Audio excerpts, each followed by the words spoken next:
The great Earl Anthony is the only bowler to win the same professional tournament 3 years in a row, and he did it 4 times.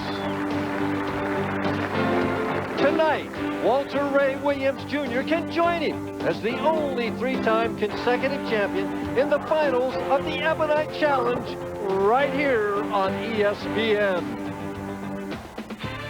Welcome to beautiful Rochester, New York for the second of 4 Ebonite Challenge events.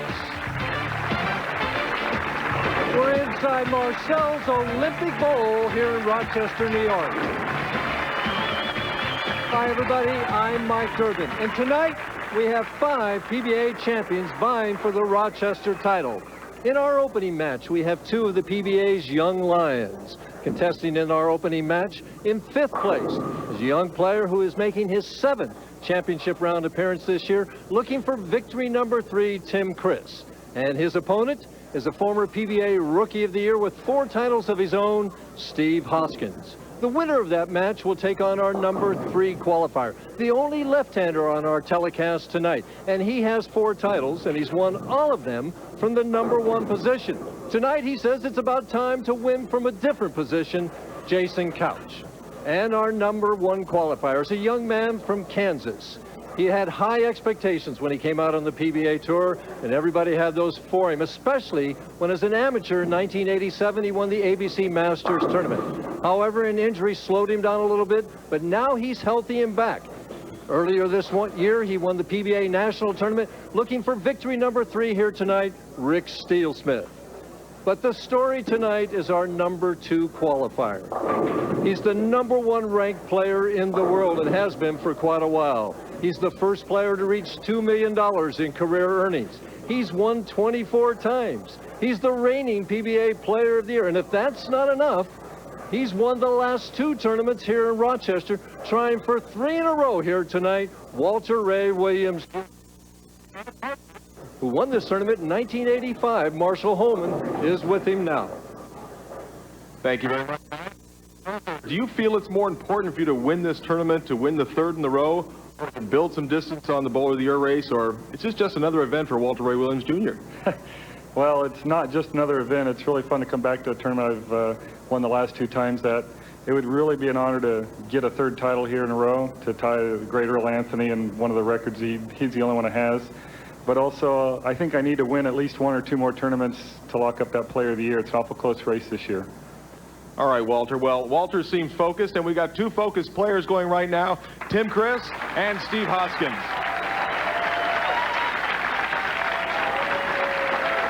And Hoskins on the left, Criss on the right.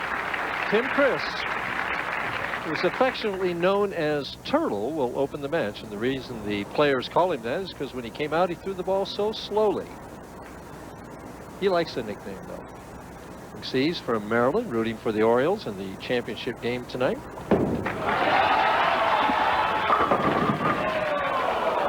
Well, he shreds the rack, but doesn't get the 7-pin out. And Marshall, that was the type of hit. Sometimes both the 7 and the 10 are there. Well, it certainly could be. It's a shot that the bowlers expect to carry, Mike. That light hit, when the ball comes in from that severe angle, he expected 10 there, but he'll get up and make this spare. As you can see, with a 220 average, fairly good scores this week. Cross lane at the 7-pin. Has it dead flush.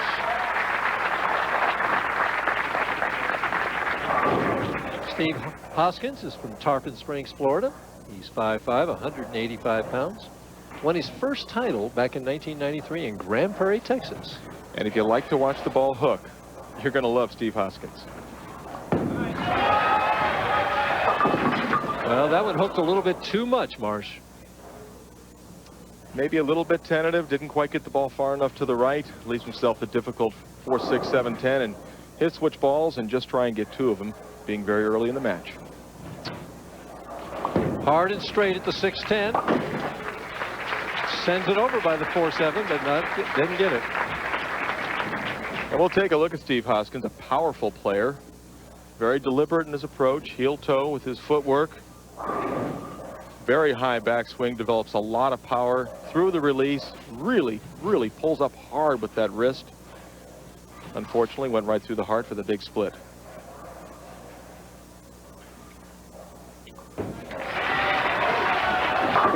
Well, the overcorrection, the 1-2-4-8.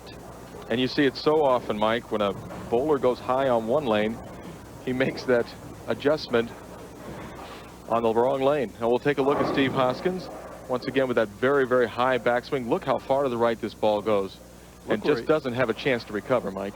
Did you see where he slid? He slid in the left gutter. Slid in the left gutter and almost threw the ball in the right gutter. At the spare. And important for him to make that spare as he shows a little emotion right there.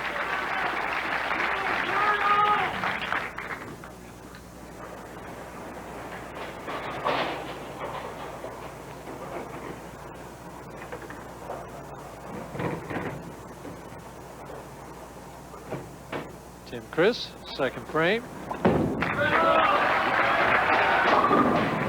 And as Steve Hoskins did on this lane, he goes high, leaves only the 3-6-10.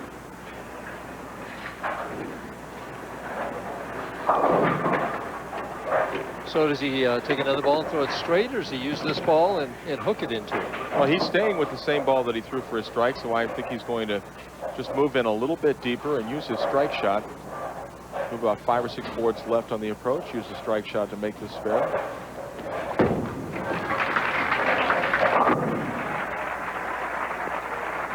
No trouble with the spare.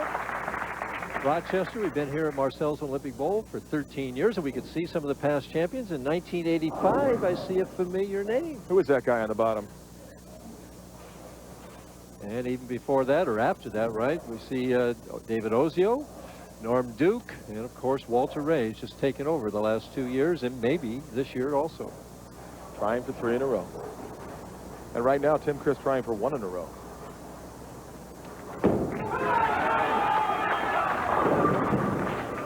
The 2-8, does that ball just quit at the pocket? It wasn't very good. We take a look at his wife, Sherry, who's going, come on, Tim. A couple more. And Sherry helps in the PBA press room every week. The wife's contributing out here, probably picking up a couple extra dollars along the way. Well, it's nice to have her helping us out, and it certainly does give her something to do besides just the constant watching of the bowling. No trouble with the 2-8.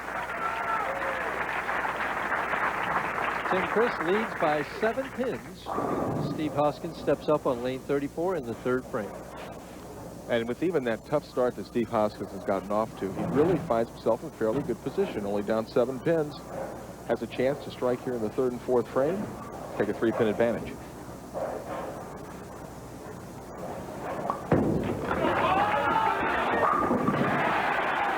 Mike, I saw more loft on that shot. He extended further out onto the lane. That delayed the roll of the ball. We'll take another look at the shot. Now watch at the bottom of the release as he really sends this ball way out onto the lane. Really projects the ball out onto the lane wonderfully from just inside the 5th arrow, about out to 7 board. Would you say that again? Well, from inside the 5th arrow to out to 7 board. I know. How many boards is that? It's too many to count.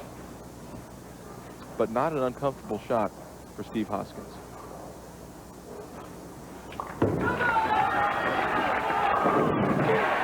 Hoskins with 2 in a row. After 3.5 frames, Steve Hoskins has a minuscule 3-pin lead. Tim Criss, though, is a striking machine when he gets going. Will he get going? We'll find out when we come back right after this. Tim Criss trailing by 3 pins in the 4th frame on lane 34 here at Marcel's Olympic Bowl. And a little better shot out of commercial. Well, no problem. You know, maybe that little bit of a break was good for Tim Criss. He really wasn't very settled down in the first 3 frames, but a couple of minutes to relax and a little timeout there, huh? Little timeout, made a great shot in the 4th frame.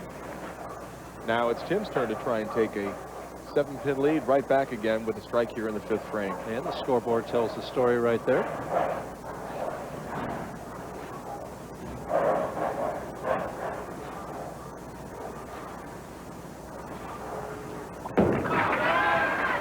Hold it. Oh, and a great break for Tim Criss. He trips that 4-pin out. Now I want to understand this. He says, hold it, and that ball did. Yeah, well, he throws the shot. It's going out to the right. Now watch as it hooks back into the pocket. It hooks out, Mike, and a friendly little kick knocks the 4-pin out, and a little reaction. Oh, thank you. Well, it puts it back on Hoskins, who is now trailing by 7 pins, can once again take a 3-pin lead with the strike here. And has it. The PBA has a line of merchandise created by Munsingwear, which features the hot new PBA logo. A variety of merchandise is available. That includes jackets, leather coats, long and short sleeve shirts and sweaters. It can be purchased at any PBA tournament site or by calling 1-800-PBA-TOUR, T-O-U-R. And on each of the last 3 strikes for Steve Hoskins, he has really projected the ball further down the lane, delaying the roll, letting the ball have a chance to stay in pocket. And he's done that just by loft? He's done that exclusively by loft. As you see, he defeated Tim Criss 2 times in match play. Wants one more shot at him. Doesn't get the friendly kick of the 4-pin. He could sort of motioned with his arm that he turned that ball a little bit early. Is that what that meant? I really think it is. He got over the ball just a little too soon, made the ball hook a little early, leaving the 4-pin. Changes balls, very hard and straight. Wasn't always known as a great spare shooter, Mike, but he's worked on that aspect of his game, and in the last couple of years, much better. Well, boy, with a strike ball like that, if he improves his spare game, the scores are going to go way up, it seems like to me. That's the reason we're seeing him here this week. Tim Criss, trailing by 2 pins.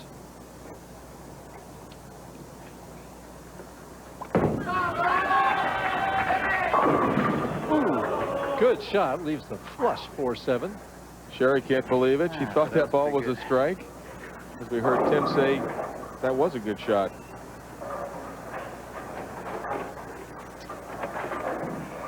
He doesn't switch balls, Marshall. Same ball at the 4-7. Same ball. He's going to hook at this shot. You know, his bowling goals, Tim Criss's bowling goals, just to make a living as a professional bowler. And with just shy of $100,000 this year, doing a very good job of that. At the 4-7. He's so much more confident now. I asked him how that's helped him. Well, I think, Mike, is basically when I'm not on top of my game mechanically, I don't make a lot of changes. I just kind of go with my confidence and maybe shoot a 200 where instead of fooling with my game and shooting 170. So maybe for a couple games I might not be on top of my game, but I can shoot the 200 and then maybe find my timing later and shoot some big games.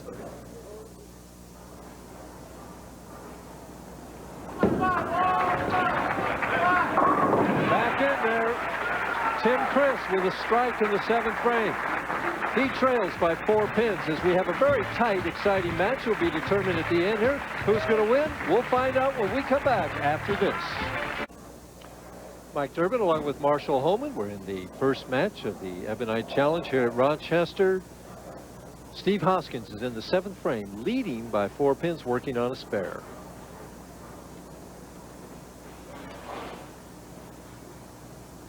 Mike, Steve Hoskins' goal to be one of the best players on tour, not just to make a living out there. And a perfect shot. I asked him if he strives for consistency or just takes advantage of his shot when he comes up. A little both. Kind of depends how you're bowling. Last couple of weeks I've been extremely consistent. You know, but obviously when you throw the kind of ball I throw, when you get it, you better take advantage of it because that's how you're going to win. Well, right now he has an opportunity to take advantage of this strike and increase that lead from 4 pins to 14. Very important shot, as I'm sure his wife Lindsay and his 2 children, his daughter, or his wife Lisa, his children Lindsay and Ryan, at home rooting for Dad, would like to see him double up here in the 8th frame.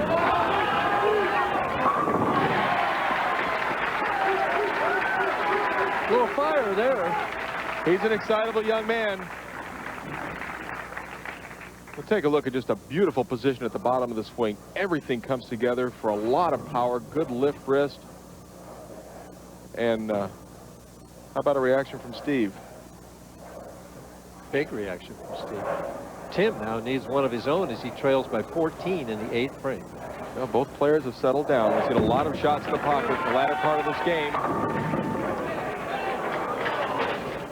Another good shot. Last time the 4-7, this time the 4-pin. You heard him say he thought that was enough, and what he meant by that was he thought he moved far enough to the left. As we'll take a look at the pin level, almost trips out the 4-pin. He made a move, Mike Durbin. Wasn't quite enough. Trouble is, it may be too late now. So he goes at the 4-pin. 9th frame, trails by 14. There's the scoreboard right there. Steve Hoskins looked in, seems to have this match in hand. Criss Big Strike needs a strike for sure in the 9th frame here. Well, very important shot here. If he does not strike here, it takes a lot of pressure off Steve Hoskins, although Hoskins still needs to fill frames. But if Tim Criss can strike in the 9th frame, he could set up a possible 223 game. And that would force Hoskins to either strike in the 9th frame or double in the 10th.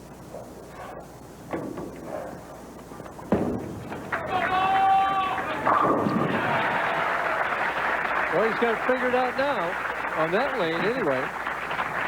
I'm not sure what that wry smile is about. Maybe Sherry knows. Well, I think he heard some noise in the middle of his approach, but he went ahead with the shot and made a good one anyway.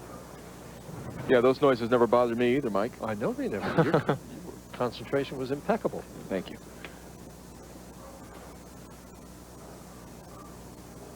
Hoskins taking a little extra time here.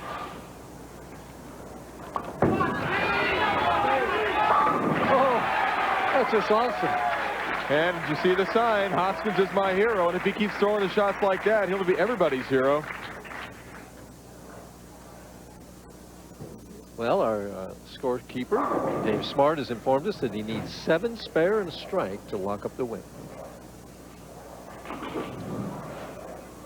Some of the coming up stops next week, the Mobile One Classic in Bay City, and Bay Lanes in Bay City, Michigan. Then we go on for the Ebonite Challenge at Woodland Bowl in Indianapolis, Indiana.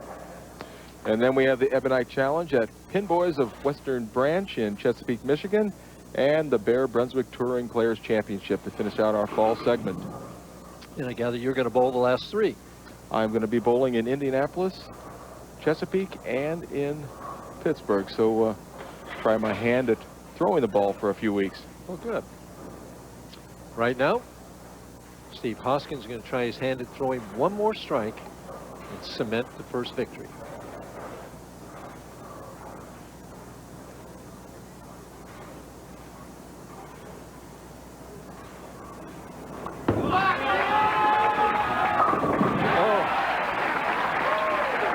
Well, he is really fired up, Mike, and you know, if you need a mark to win a match, especially for a guy that hooks the ball like that, the best kind of mark is just to throw that strike.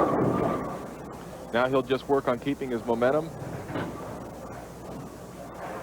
Well, Tim Criss bowled a good game. Could have had strikes and the 6 and the 8. Right now, Steve Hoskins just wired in.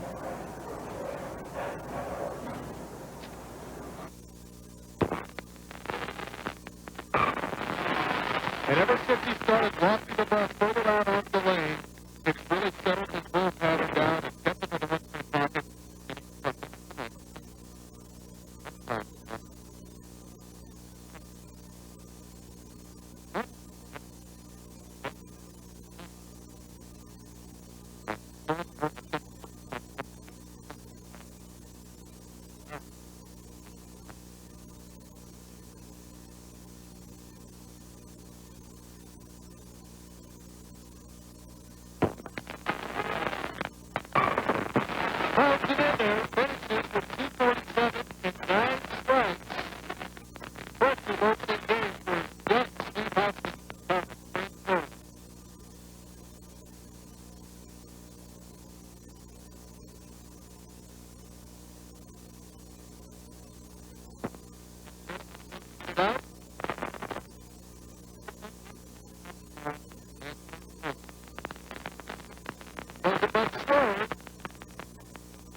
Roy Williams now with, I think this could be his 13th.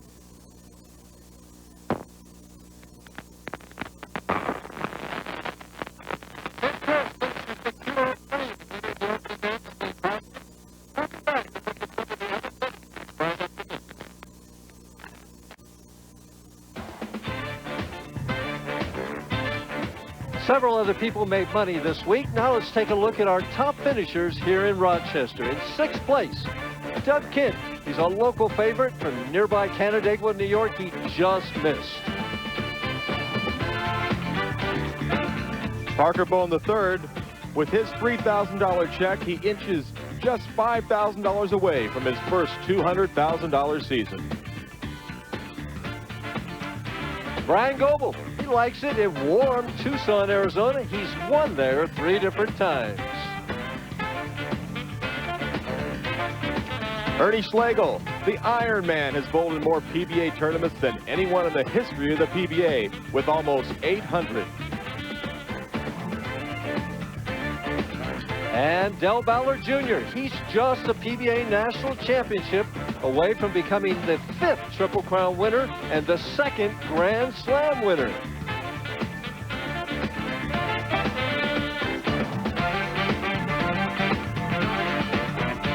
Is defeating Tim Criss, 247 to 203.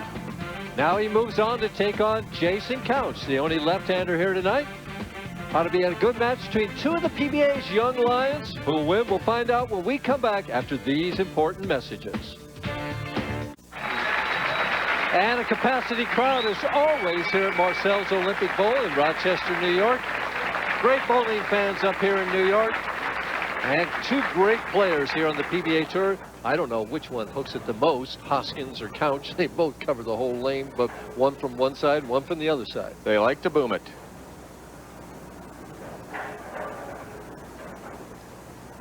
Hoskins starting the match on lane 33 after a very, very impressive finish in his opening match.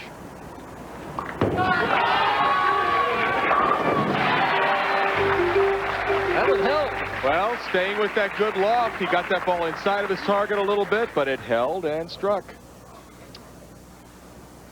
Our first look at Jason Couch, and in Jason's last practice shot on this lane, Mike Durbin, he left a pocket 710. Well, you want to get rid of him in practice. Good idea. Jason from Clermont, Florida.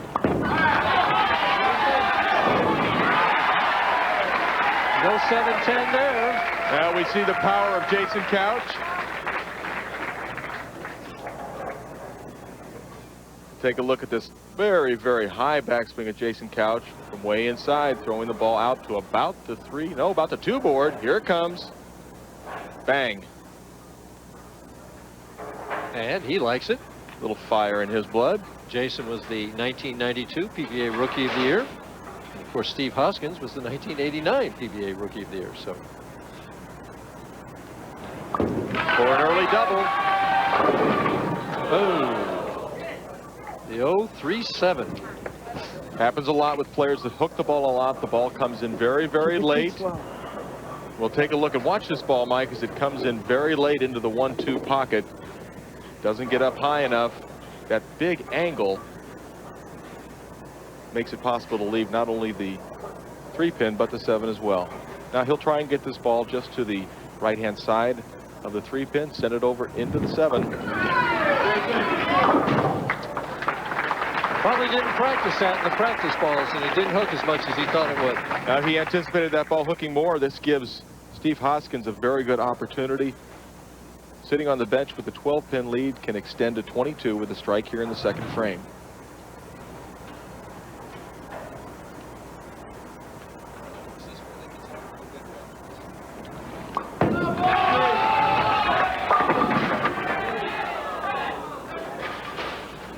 And Hoskins leaves the half 10-pin.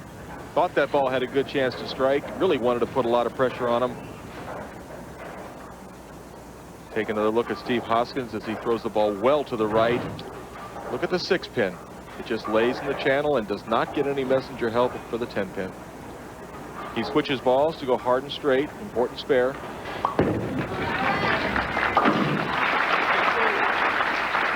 The latest PBA Tour news is available now in the PBA Information Hotline. You get current news and scores for the pros and an interview with the tournament champion here just 45 minutes after the telecast. All you have to do is call 1-900-420-4PBA. The charge is just $1.49 per minute. And we see 114 people here entered. Overall average was 204, 208 to cash, and not too big, 212 to make the match play. Very demanding condition this week, and I'm really kind of surprised by that first match and how high the scores were. As we can see, Steve Hoskins with 21 career 300 games.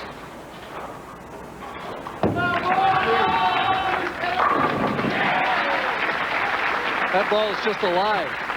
Yeah, he looked very good in the early part of practice. Then he went through a little bit of problems as we got toward the telecast time, but he certainly has figured it out now, Mike.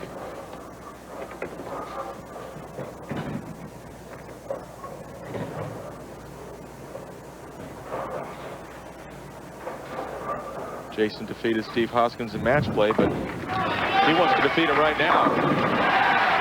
Pretty shot there. 3 rackets. And it's Dexter, footwork by the pros, by Dexter. Dexter shoes, that is. We take a look at his footwork, heel toe in the first few steps to keep himself slow. We can see a very, very nice slide and the foot fairly perpendicular to the foul line. And we'll see what that good footwork can do for you. And having the right shoes is very important in this game.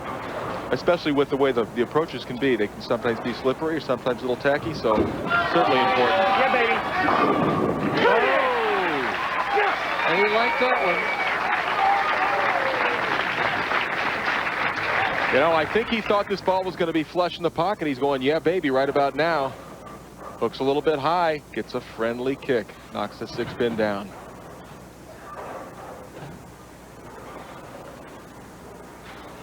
Hoskins leading by 2, can increase it to 12 with a strike here in the 4th frame.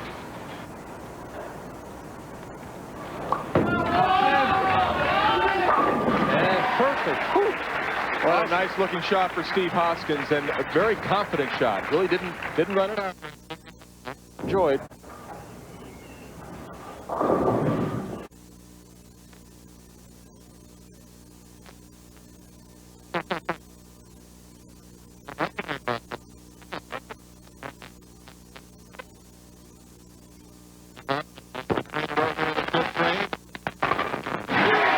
And he got away with one right there because he knew it.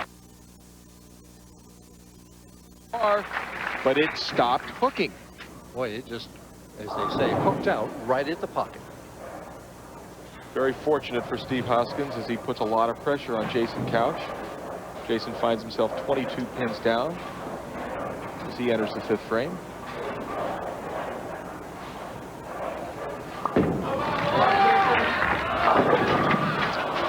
Just didn't quite make it up. Leaves the 6-9. Not the easiest of spares here for a big hook bowler. No, it's certainly a lot of ways to miss the spare. Needs to be a little bit careful. We'll take a look at the reaction of the pins. Just a little light in the pocket, a little heavier. That would have mixed the pins around.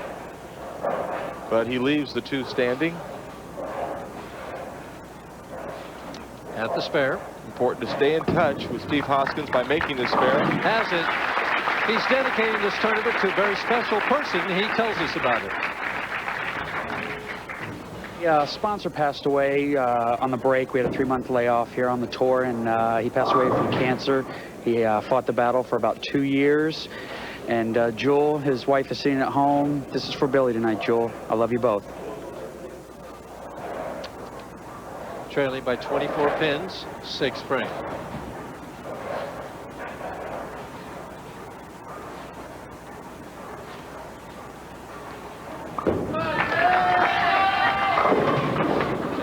The 3-7.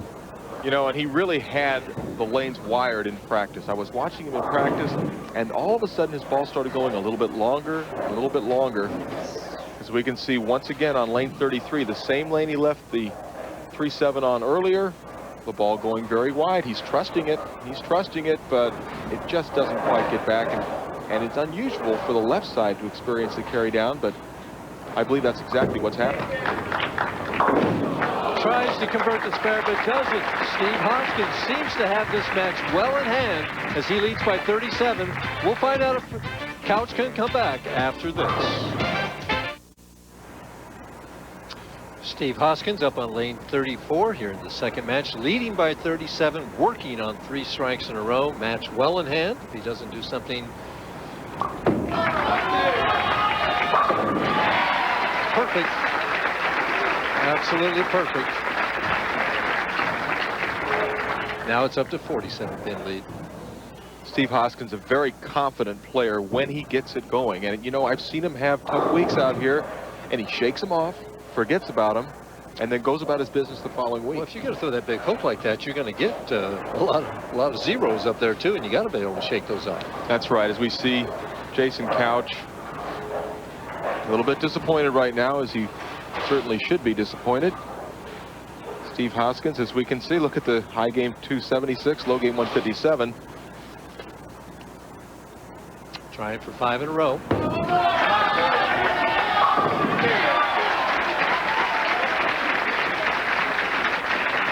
Looks unbeatable right now. Well, he's certainly not to be denied right now. Steve Hoskins with 5 in a row with a big 57-pin lead. And if Jason Couch is going to have any chance in this match, he has got to start stringing strikes, starting with one right here in the 7th frame.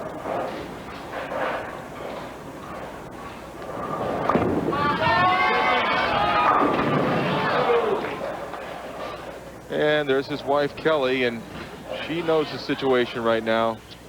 Yep, not too happy about the whole thing right now.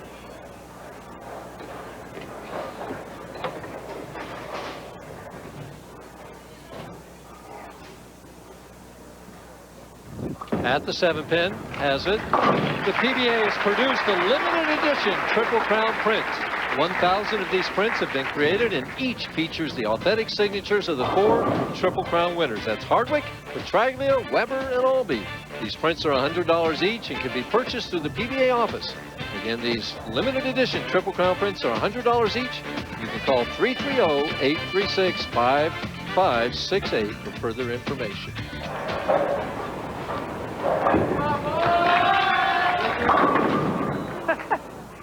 Well, it's funny at this point is nothing will go right in a short game like this for Jason Couch.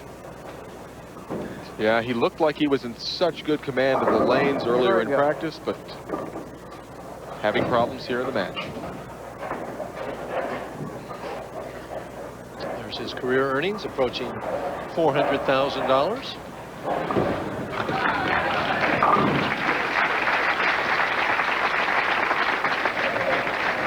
Right now, the story is Steve Hoskins working on, what, 5 in a row? And another comfortable match for Steve Hoskins. It's kind of nice to be going into the 8th frame and knowing that you really can't lose. Just getting wired up, maintain your rhythm for the next match. Well, he's got a tough player coming up. Who's that guy? Well, just as we say, he's in great command. He leaves the 4, 6, and 7 pins. Let's see if he lifts the ball out of the lane. If he gets that good loft out of the lane, well, he does, but maybe a little slower. Hooks right through the heart. He is so far left that, boy. Is he gonna make it? He almost picks it up, Mike. Bounces those pins out of the back. You don't want to make that when you're 50 pins ahead. Well, I think you want to make it anytime you can. Watch the 4-pin coming back out. It's going to get over there. It's going to touch it, but it's not going to touch it very hard. Well, now it's down to a 43-pin lead. Well, Steve says that's okay. The best Jason Couch can do is 202. Steve Hoskins right now 185 in the 5th, and he is starting to leak a little oil, but he's still in good shape. However, stranger things have happened. Well, Jason, if he gets 9 on this shot, he needs to get 9 on the next shot in the 10th frame. So he can actually go 9 out, 9 out, 9 out, and close out Jason Couch. Well, that's what he got, 9 out. He's not happy with it, but he's still in the commanding position. I bet you I know somebody who is happy right now, and that's Walter Ray Williams Jr., who's going to be bowling in this next match, saying, ah, Steve Hoskins isn't wired in.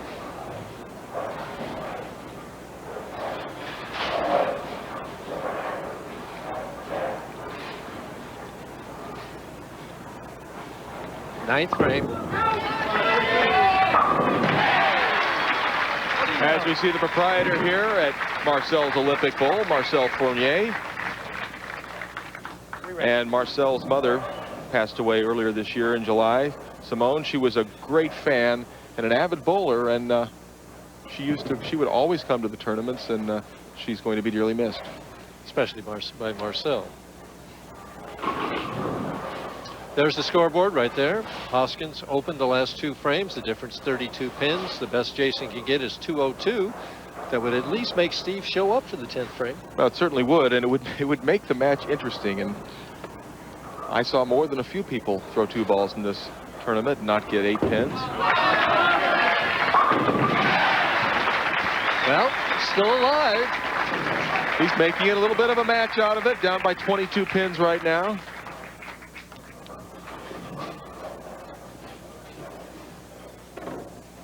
Second ball in the 10th.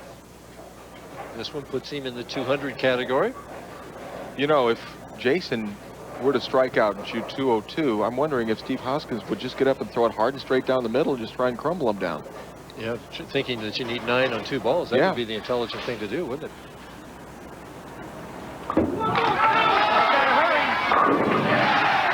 Well, it's amazing. 50-some pins just a couple of frames ago. And now it's down to 12. This shot, once again, very important. Steve is looking on going, I can't believe I opened 2 frames in a row. This match should have been over 10 minutes ago. Well, the thoughts going through his mind now, too, are certainly bringing up the opportunity or possibility of 3 opens in a row. He's got to be weighing what he needs to do.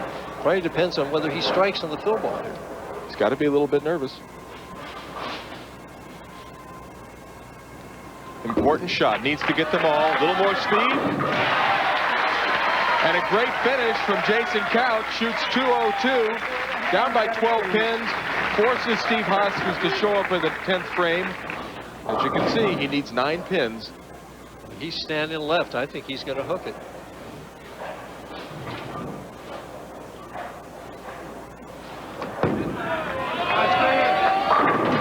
That's enough right there. There's 9. Thank you.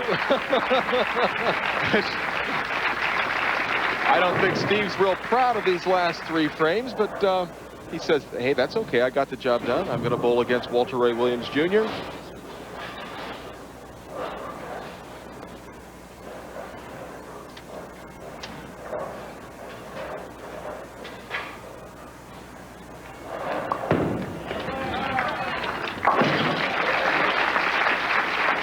And Jason Couch will finish 4th. He'll take home $6,000 for his efforts.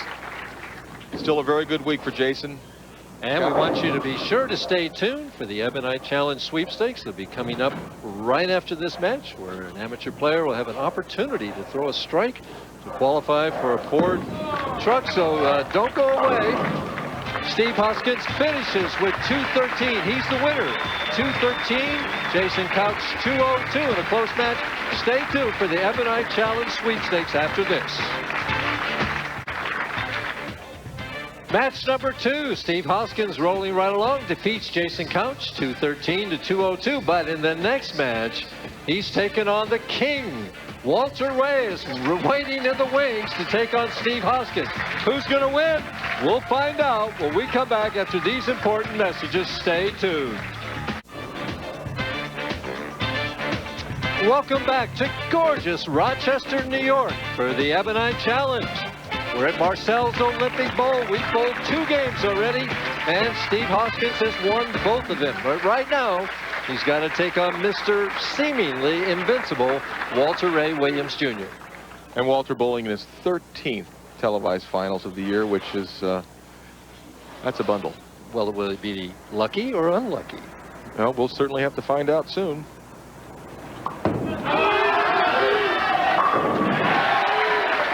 As Steve Hoskins doesn't seem to be intimidated by Walter as yet. I was thinking the exact same thing. He just, when you throw a ball like that, I'm not afraid of anybody. And now our first look this week at Walter Ray Williams from Stockton, California. Come on, baby.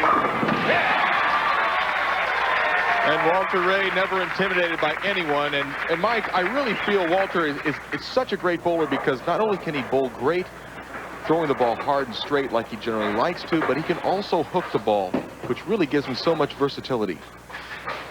It's amazing. He always seems to find a way to get it done, always seems in control, always seems confident.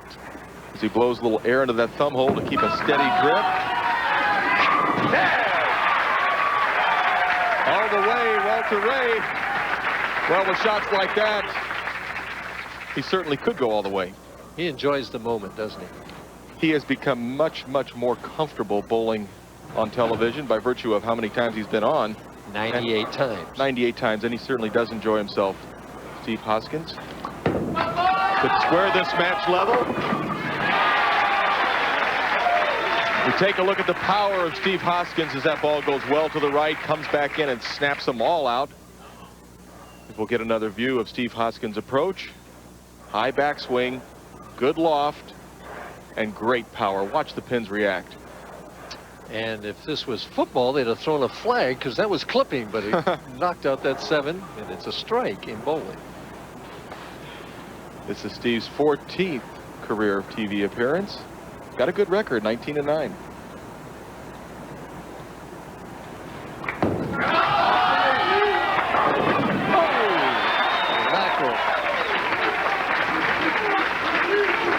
And as Walter Ray gets up in the 3rd frame, we want to welcome all of you that were watching the Cleveland Indians defeat the Baltimore Orioles 1-0 and head on to the World Series. Where are you from, Mike? Oh, well, I'm from Cleveland, naturally. Walter Ray, every shot, high flush in the pocket. And there's Paige Pennington, Walter Ray's lovely wife, and she's seen Walter throw a lot of strikes. She must think there's not much else. She expects nothing but the best from Walter, and that's what Walter expects out of himself. He is certainly a perfectionist.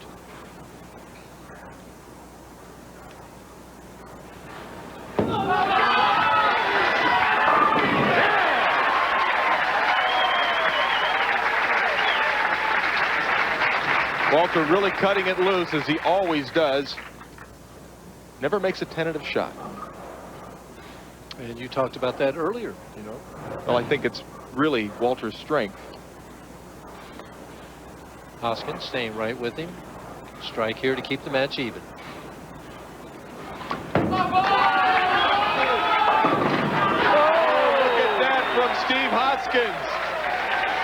I think he just tripped out the 4, 6, 7, 10. It was double pinochle. Got to take another look at this shot. It doesn't get as far to the right, and it starts hooking high.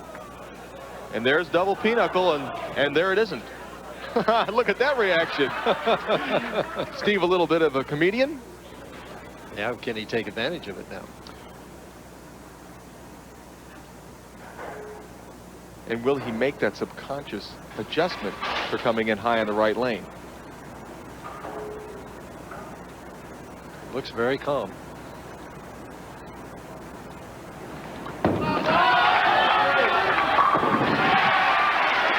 Boy, I'll tell you, when you can take advantage of the good breaks, that is so important in this game of bowling.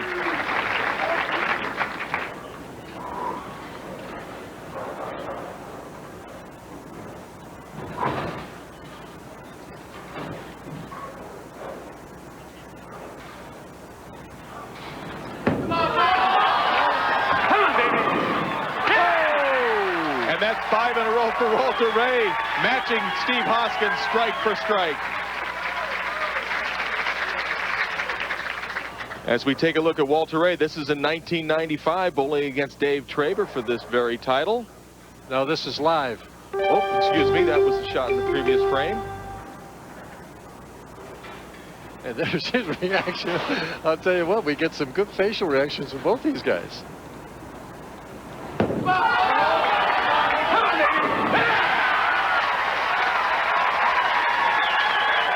Both perfect. Hoskins 5 in a row. Walter Ray Williams Jr. 6 in a row. So who's going to blink first there, Marshall? Well, this is the lane that Steve Hoskins came high on in the previous shot on lane 34. Does the ball return get in his way here? Or? I don't think so. He takes a short approach. He really doesn't have far to walk around the ball return, so it shouldn't be any problem for Steve. Trailing by 10 pins, trying to square the match. Wonderful shot from Steve Hoskins. Asking for a re-rack on lane 33. What can we say? There's 12 strikes. Well, every shot is so important in this game right now. They both have 6 in a row. PBA offering $10,000 for a perfect game. This is for 7 in a row for Steve Hoskins. And he's got him. You see that little quick look at Walter Ray? He took a look right in Walter Ray's eyes. I don't think that's going to bother Walter.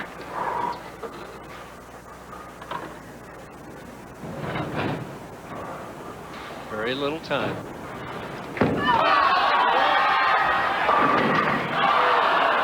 Doesn't trip out the 4-pin, and Walter Ray is the bowler that blinks first. But on a good shot. On a very good shot. Trailing by 11 pins. Still well within the match. Steve Hoskins is taking a deep breath, saying thank you, Walter. At the 4-pin. Old Deadeye. Actually, I saw old Deadeye, Walter Ray Williams, in one game this week. Missed 2 spares in the same game. Usually doesn't miss 2 spares in the same tournament. 8th frame, trailing by 11. Working on a spare.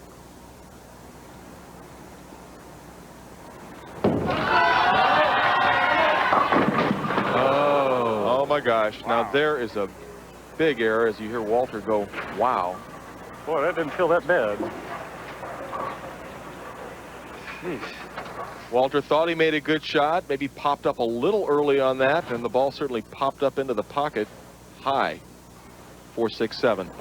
He'll throw hard and straight, maybe try and bounce it out.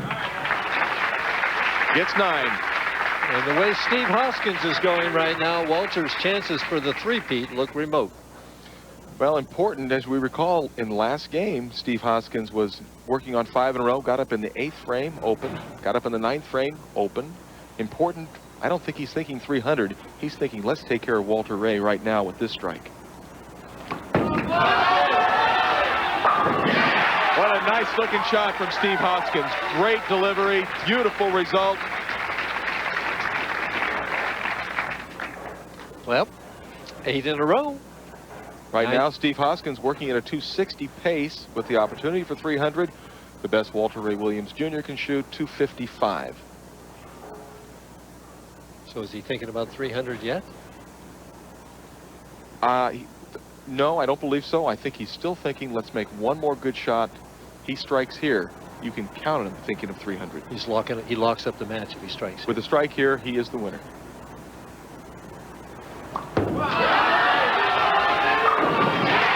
He's got it. He's thinking about it now. Oh, you know he is, Mike.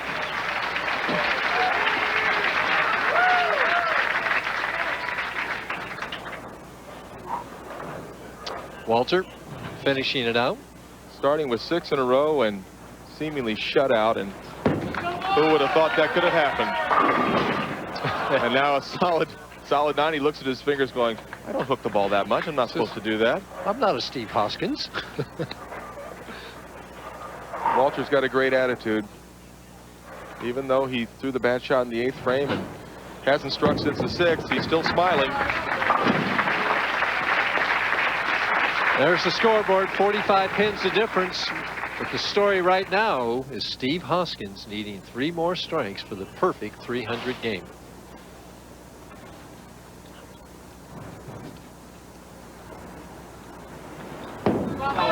Walter in the 10th frame, again creeps high, leaves the 4-pin.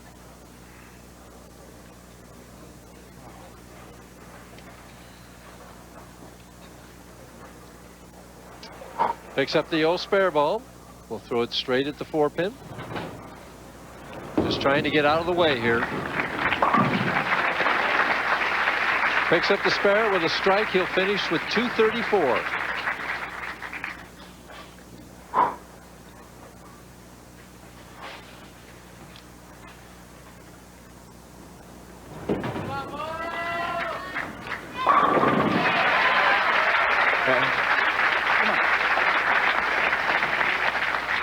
Mike, in the 35 years of televised bowling, we've had 10 300 games. Steve Hoskins trying to make history, going for the 11th. And I happen to know that Steve and his wife Lisa and their 2 children, Lindsay and Ryan, are going to be moving to a new house shortly. 300 game would make that move very, very sweet. Very little time. Needs to project the ball out of the lane. He did. A very confident shot in the 10th frame.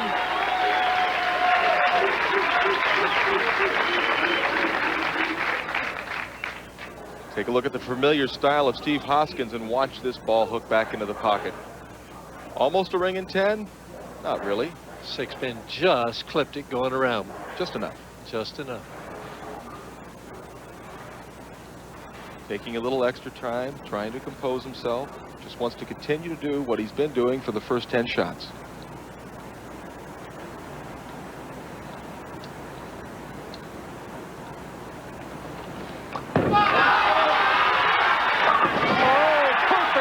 Another great shot for Steve Hoskins.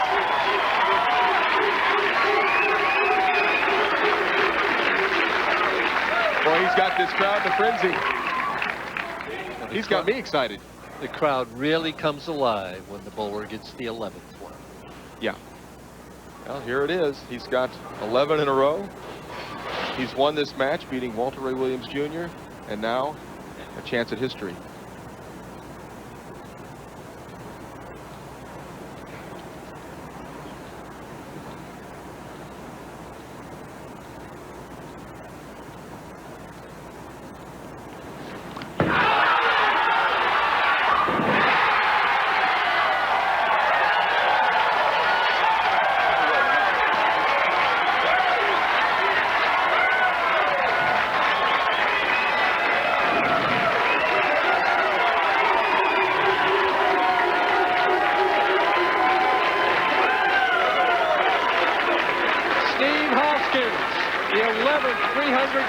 PBA history, did it in classic form.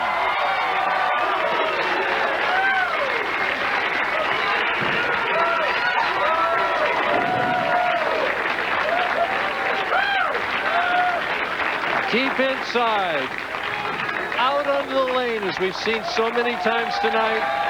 Flush in the 1-3 pocket. Steve Hoskins on top of the world. Has another game to bowl, but before that, we'll be back to talk to him about 300 game after this. Welcome back to Rochester, New York, as Steve Hoskins has just bowled 300 in the semifinal match, and right now he's with my partner, Marshall Holman. Steve, congratulations. You've done it. The 11th player in the history of the PBA to shoot a 300 game. How you feeling right now? Pretty damn sweet, I'll tell you that. All right. Well, we've got Kevin Shippey, the assistant commissioner of the PBA, and he's got a little bit of a check for you, Steve. Steve, on behalf of your fellow professionals, more than 3,000 PBA members, welcome to an exclusive club. Only 10 players in our 36-year history and spanning more than 6,000 games have accomplished this feat. It's an exclusive club indeed, and congratulations to you. A check for $10,000. Thank you. I just want to say one thing, and that's to my daughter, Lindsay. She got her wish. I'm coming home with a big check. All right, congratulations. We'll throw it back to Mike Durbin as Steve Hoskins shoots 300, and now he's got one more game to go. Well, what more can we do to top that? Don't go away. When we come back, we'll be with Championship Frame after this. We're back at Marcel's Olympic Bowl here in Rochester, New York.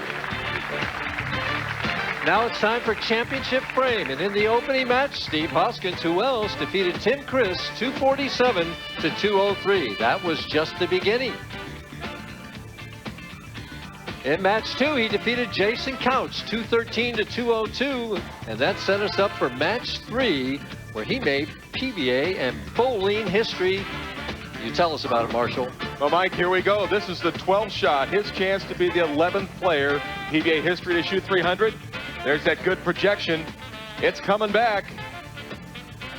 And he is in the history book. Let's take a look at this reaction.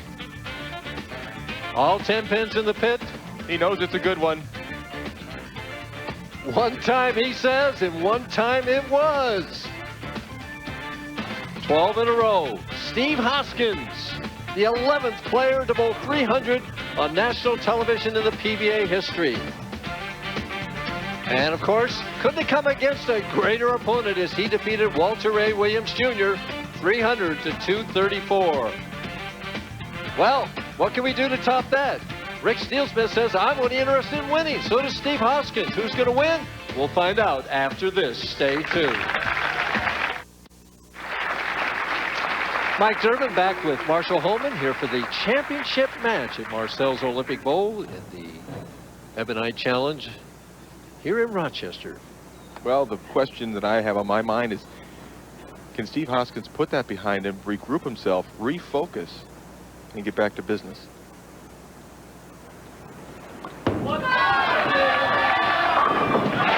I suppose so. Sure did on that shot. Interesting that in between matches there, he did not practice. He was simply sitting over there trying to get his thoughts back together. Well, I think he was trying to get his heart rate back together. Well, you have to do that too. Exactly right, Marshall. Because he had to be extraordinarily excited after that, as was certainly apparent by his reaction. Our first look at Rick Steelsmith, talented player from Wichita, Kansas.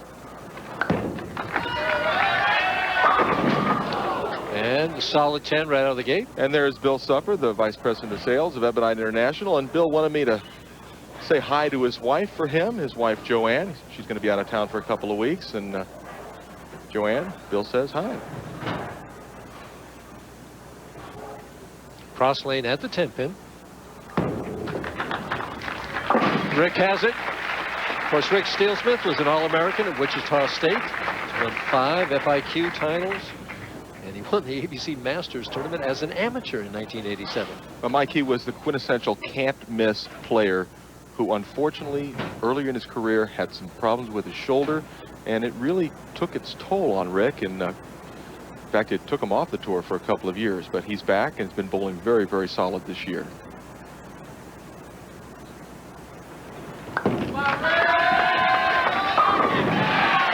Now, Rick Steelsmith hooks the ball quite a lot, but he looks like a dead straight shooter compared to Hoskins. Well, he's not trying to, he can hook the ball even more than that if he wants to, but he's not trying to play the big hook. This is a shot that got him here. This is a shot he's going to stay with. Okay. Hoskins for a quick lead.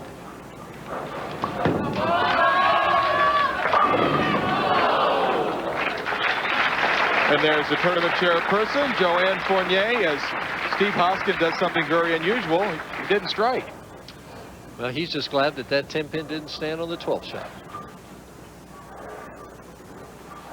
First spare in a while. Can he handle it? You betcha. Dead center.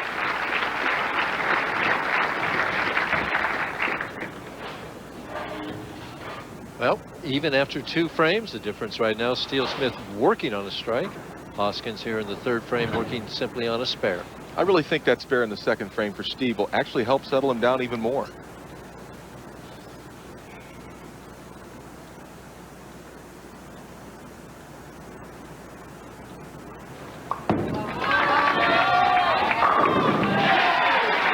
Knocks out the 10.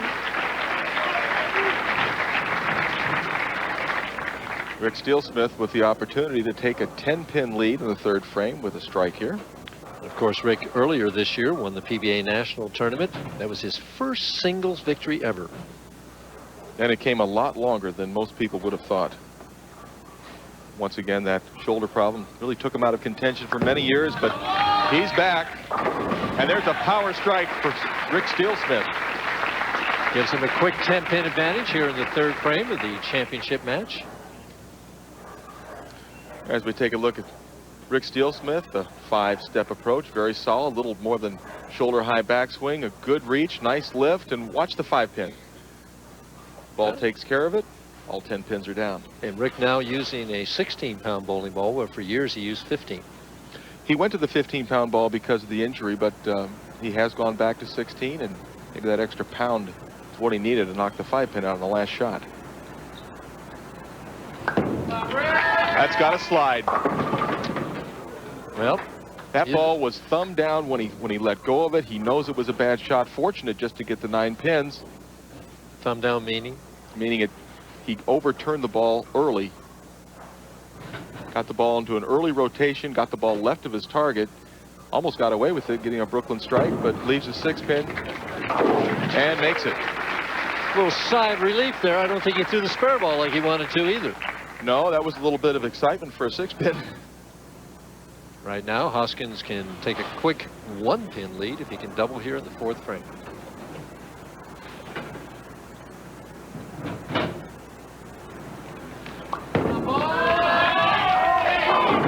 Oh, and it crept high. The 4, 7, 10. First time he's missed the pocket in a long time, and he has a full penalty.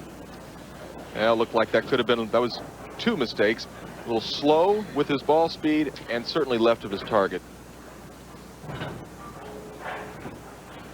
Does he give this a shot, Marsh? I think Steve probably will.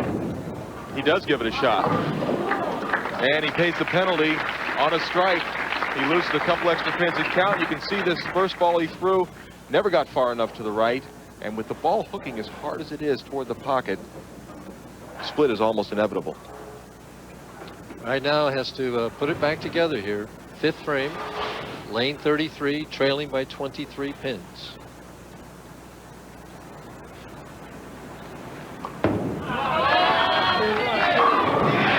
No trouble with that lane. Having a good time on the left lane, but the right lane giving him trouble now. Interesting, and he had a finish on that lane for the 300 game. And just went bang, bang, bang, no problem. Yeah, he did. They were perfect, all 3 of them. As you can see, Rick's best finish. He won the PBA National Championship earlier this year. In Toledo, Ohio.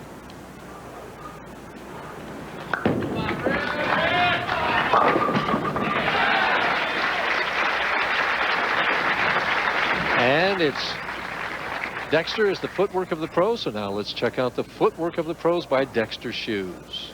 As we take a look at Rick's 5-step approach, very steady in his first few steps and really powers into that 5th step. Nice long slide too. Good reaction. Power strike, power approach. That brought to you by Dexter Shoes. Leading by 23, can bump it up to 33 here. The biggest shot of the week for Rick Steelsmith. Really wants to climb on him here. Wow. And opens the door once again, coming in high in the left-hand lane. He thought that ball was going to hold pocket, and it didn't. Well, we'll take a look at this shot. Never gets far enough to the right. Now he's just hoping for a good break and really doesn't get one, leaving the 9-10. Needs to fit the ball right between the 9-pin and the 10-pin.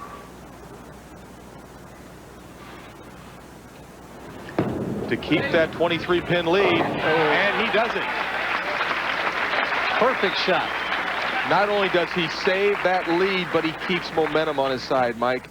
We'll take a look at a perfect split conversion. Goes the harder ball, puts it right between the 9 and the 10, and a great reaction. Steve Hoskins working on a strike and cut it to 13 on his tough lane. Again, high. Just can't get it back together right now. Well, he's kind of lost that right-hand lane now, and I'm not sure he knows exactly what he needs to do.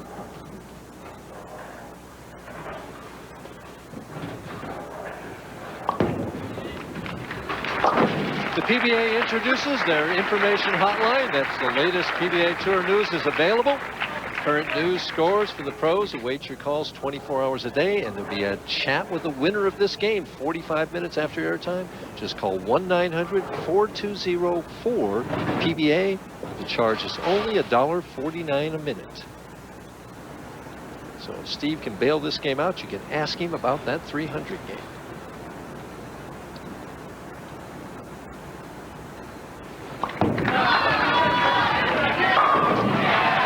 I think right now Steve Hoskins would just like to finish out the game on lane 33. He's still in this match, though. Oh, he certainly is. You know, we have, Steve has 3 frames to go. Rick Steelsmith has 4 frames. 23-pin lead right now for Rick Steelsmith. Working on a spare, made that 9-10 split in the 6th frame.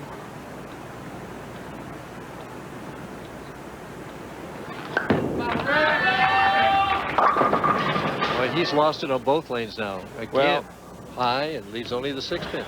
I don't know if it's so much he's lost it as he just lost that shot. He did not make a good crisp delivery. He was a little tentative. Didn't allow the ball to get out to the right far enough. Fortunate just to leave the 6-pin. Shouldn't be any problem. As the spare, we talked about his shoulder injury. I asked him what it was and how it is now. I tore a ligament in my shoulder back in '88, and I had surgery in '89, and went through the rehab and everything. In the last couple of years, it's finally started to feel better, and I haven't had any problems for at least 18 months or 2 years. Right now, his only problem is trying to get the ball in the 1-3 pocket. Yeah, he's leaving the door open for Steve Hoskins. Even though Rick has a 22-pin lead, Steve Hoskins working on a strike can cut into it after this shot by Rick. Well, at least he says to himself, all right, I didn't strike, but I'm back in the pocket. I'm back making good shots again. His lead now 21 pins. Needs to take that hard ball, pick up the 10-pin, and then we'll see what Steve Hoskins can do in the 8th and 9th.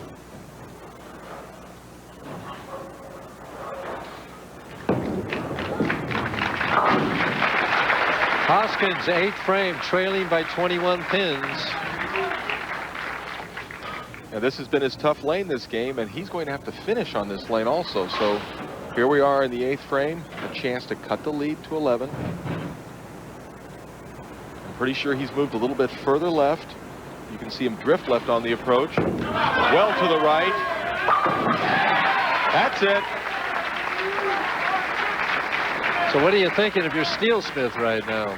I'm a little nervous right now because you know Steve Hoskins can throw a lot of strikes in a row. He's proved that by his 300 game in the semifinals. See how calm he was on that shot, too? No real emotional reaction, but if he gets one here, it might be a little different story. Yeah, I think he might give it just a little more emotion if he is to get the strike here in the 9th frame. Not rushing himself.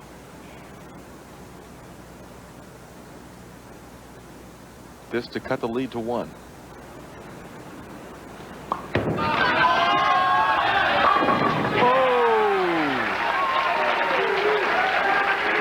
I think the emotion on that shot was the way he struck. Watch this ball as it goes well to the right. It comes back into the pocket. Take a look at the 6-pin, Mike. Just nudges out the 10. That's what got him excited. Well, now he's only trailing by 1. Steelsmith's got to respond to the challenge. And he needs to make a good, crisp shot. If Rick strikes out, he wins. There's the first one. Rick Steelsmith, a possible 227. Steve Hoskins, a possible 226. Steelsmith has his own fate in his hands. And again, lots of things possible here. Either player can win, a tie. Oh, certainly a tie is definitely very much a possibility. Steve Hoskins takes a look at the scoreboard.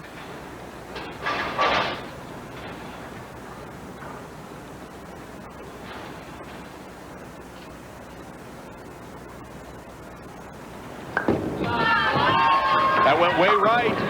He really trusted that ball. Probably his best shot of the match, Mike.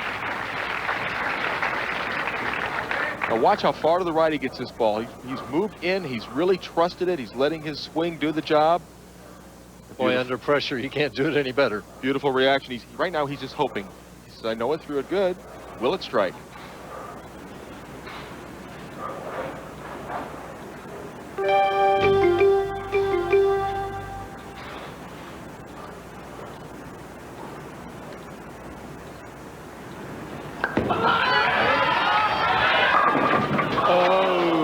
Gosh, a great shot, but leaves the 10-pin.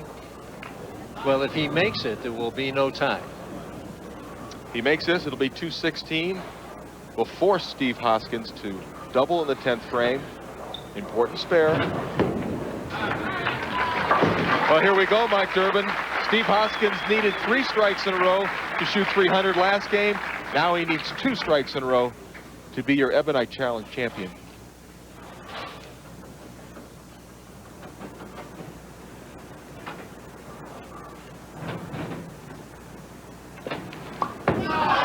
Gave it room. Oh, and it struck. And nothing Rick Steelsmith can do except sit there, and you hate to root against somebody, but I think in this position, he'd kind of like to see Steve not strike here. Well, it's amazing how they bowl 42 games all week. He's bowled 4 games on television here, all these spurs and strikes, and it comes down 1 ball for the win. And I'll tell you what, I like his chances. He came through in the pressure last game for the 300 game. He's made the proper adjustment, moving further left on the approach, drifting further left. I think he'll strike. So does he. That ball held. Well, he was fortunate. The reason he struck was he made the proper move left. He got further in on the oil. Even though he threw that ball left of his target, it held pocket. And Steve Hoskins, if he can just figure out a way to stay behind the line and get 1 pin, he's your champion.